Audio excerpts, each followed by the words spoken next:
freeze-dried shrimp.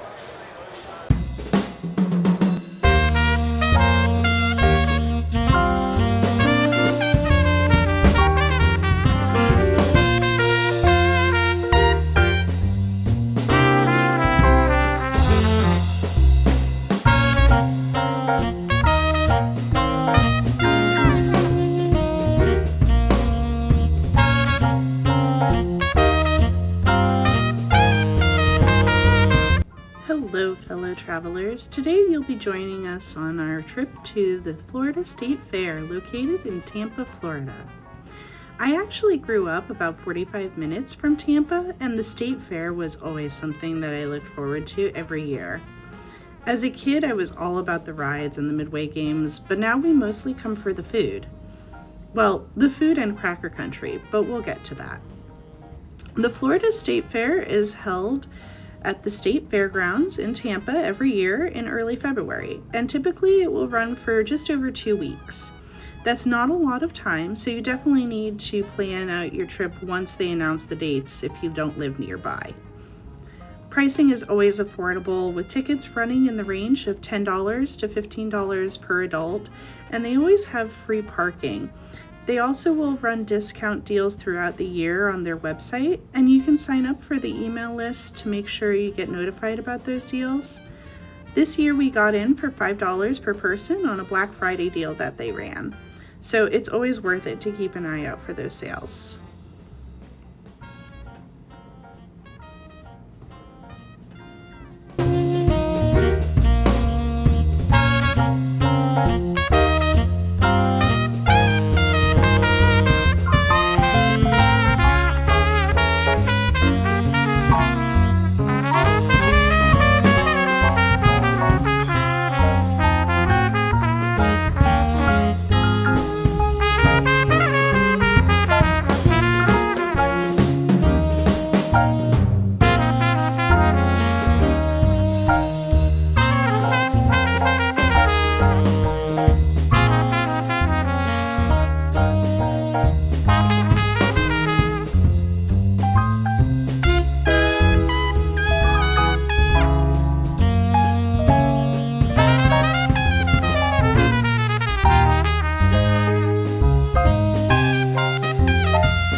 Like I said, one of our favorite things about the fair is coming for the food. And one of the staples that we have to get every year is roasted corn. This year, my husband actually opted for the street corn option in a cup. But we always tend to get it on the cob, which is, of course, the best way to get it.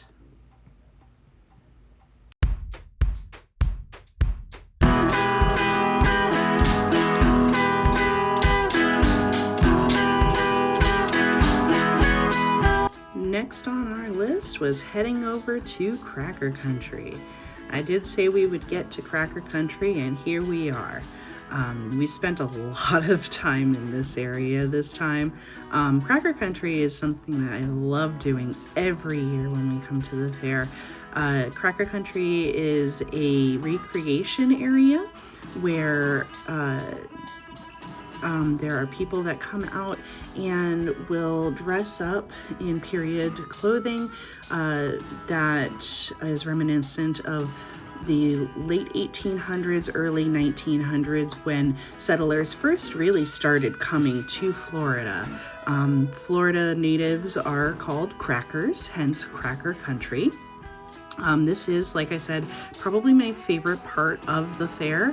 I've been coming here since I was a youngin', and we had field trips that brought us to Cracker Country. It's just a really fun place and a really cool place to come and see a lot of things that you don't normally see. All of the buildings here have been brought from different areas of Florida.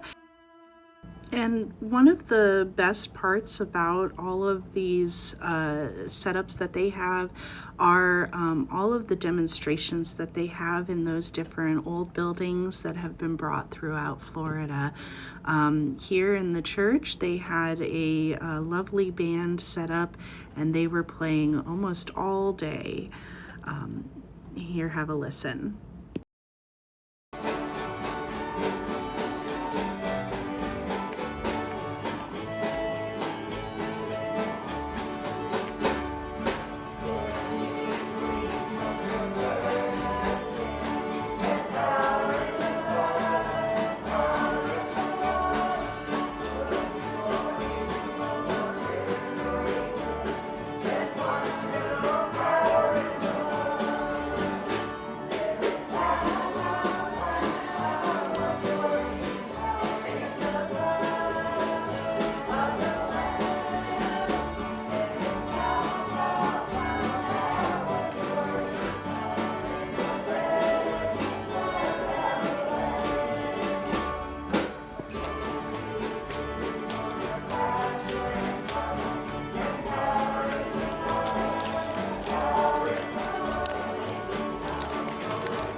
Now, one thing to note about Cracker Country is because it is a period recreation area, there are no stadium lights or anything else to light up the area that you would find throughout the rest of the fair. So they do close down fairly early. They do close at 6:30 most days, I believe. And so if you get there after sundown, it's going to be a little bit disappointing because they are going to have stopped operations for the day. All right, you see the two stones here by your feet? Yeah. We've got two of them in this box. One is stationary and the other one turns. The stationary one is called the fed stone. What do you think the one that turns is called? Ooh. The grindstone? The grindstone? The runner stone. Oh, he got it wrong. That's all right. But you did.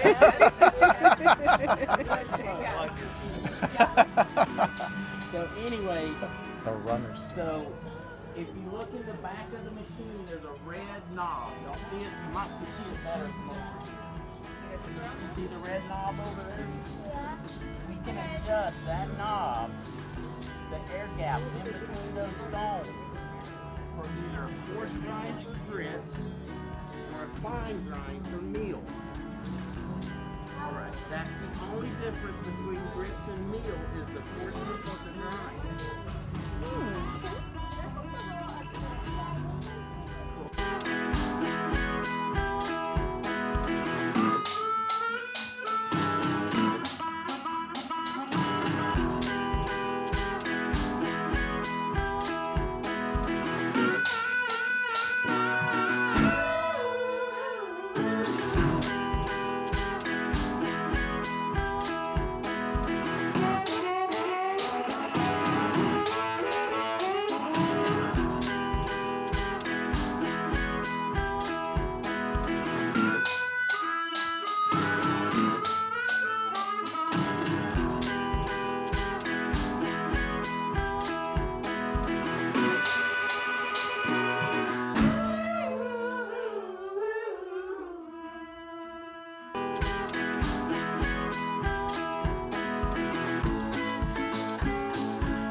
Now, one thing that I have to do every year at Cracker Country is I have to make my very own candle.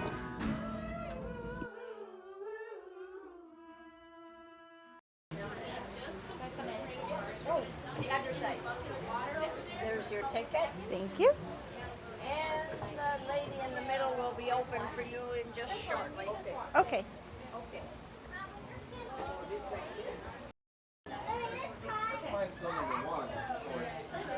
Hello.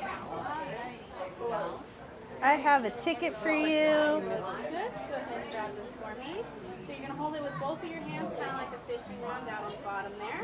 And so what we're going to do is we're going to go 3 rounds of dipping for 5 seconds each. I'll count you in and count you out. Sound good? Okay.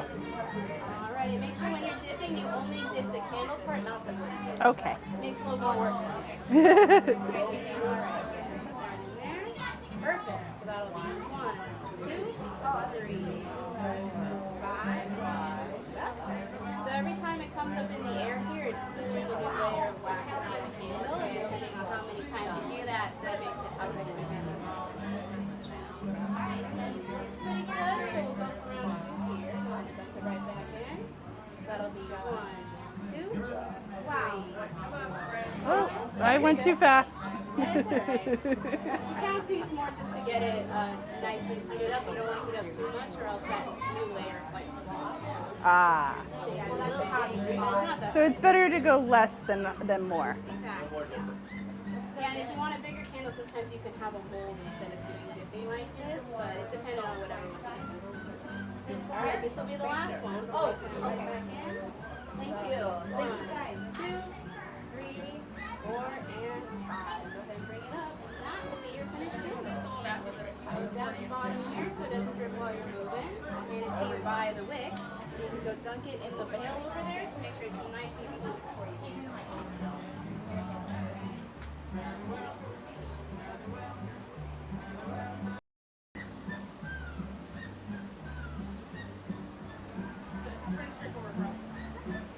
Oh, yeah.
some of you may know from my other channel that I have been getting into spinning yarn recently, and I do also want to eventually get into weaving. On this trip, I did meet this very nice woman who was weaving as one of the demonstrations. Inside, her husband was spinning yarn on a spinning wheel. So I got to ask a lot of hands-on questions that I normally wouldn't have a chance to ask. So that was a really nice addition to this trip. Weaving is about over, under, over, under. Somebody go under these strings and over these strings. Yeah. So, Makes sense. makes sense. All right. Then I change my feet. One thread. Feed it in, and then I change my feet. Yeah, right? I have to push the pedals in the right order. What's the little device that you throw hold called? It's called a shuttle. A shuttle, There's okay. a bobbin inside. A shuttle, okay. It looks like a boat. It's a little boat. It does. It's called a boat shuttle. Boat shuttle, okay, I was there gonna we say, go. yeah. Boat shuttle, You okay. win the Jeopardy. And is this this is considered a floor loom? This is a floor loom. Okay.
Now, there is a lot more to Cracker Country than we're showing you here.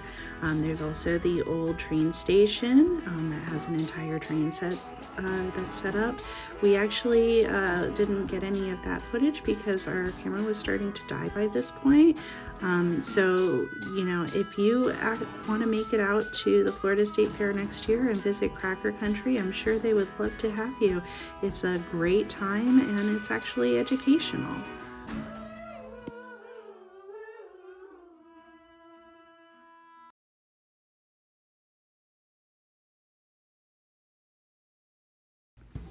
Now, another thing that we usually do when we're at the fair that I didn't get any footage of is we do usually check out the livestock competitions that are happening with the 4-H students. There's usually a barn that has all of the rabbit and poultry competition winners, and then there is also the live competitions that are happening with the other types of livestock like the calves and the hogs. So I didn't get any footage of that, but that is always something that we do check out as well because those 4-H students really do work very hard all year for this.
trips to the fair, we decided to close the evening out by taking a look at the different artifacts and exhibits at the artisan and art competition area.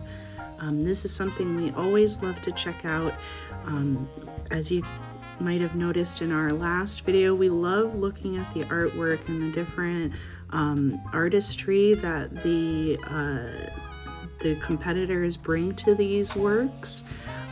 It is a lot of them are school children, but there's also a lot of people who do woodworking, knitting, spinning, sewing, all kinds of crafts are displayed here, and that's something that I absolutely love. This is always a highlight of the trip and something that I really do enjoy going through.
Now, one thing that was a little bit disappointing this year is that due to the hurricanes that happened last fall, there was a lot less on display and a lot less going on than we normally had a chance to partake in.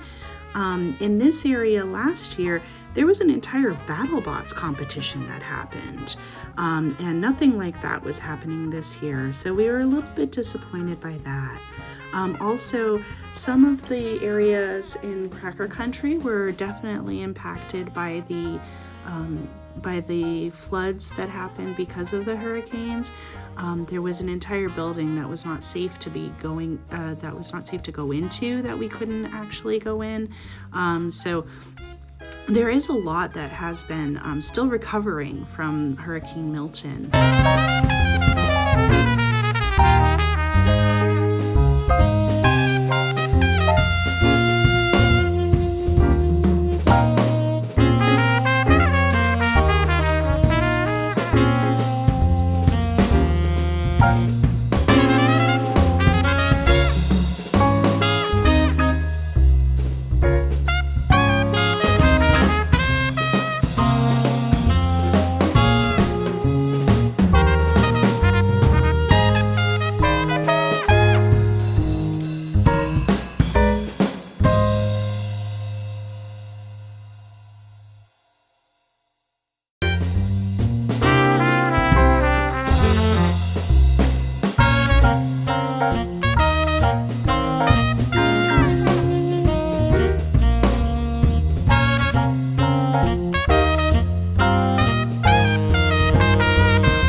completes our trip to the Florida State Fair 2025. Thank you for joining us, and we hope to see you next time.